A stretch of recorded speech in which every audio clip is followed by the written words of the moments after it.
Well, real estate deals don't always turn out how the owner expects. Tonight, we get a history lesson on one of the city's most famous buildings. Mike McCardell has the last word on a building in Chinatown that is small in size, but has a big story behind it.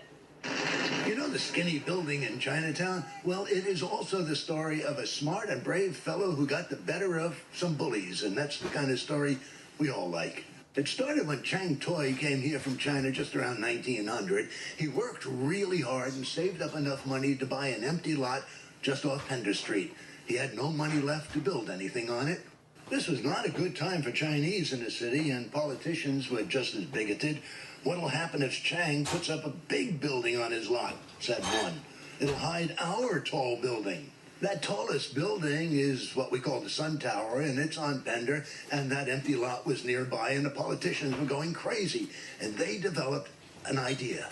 We will expropriate his lot. Then they got a better idea. We'll take only 80% of his land so we don't have to pay him for the whole thing, and leave him with a tiny sliver of land that he can do nothing with. Ha, ha, ha. But Chang Toi didn't scream, "This is not fair." He took their money and built the skinniest building in the world. And it became his world headquarters, and the building became world famous, and the politicians who got outfoxed by a fellow from China got voted out.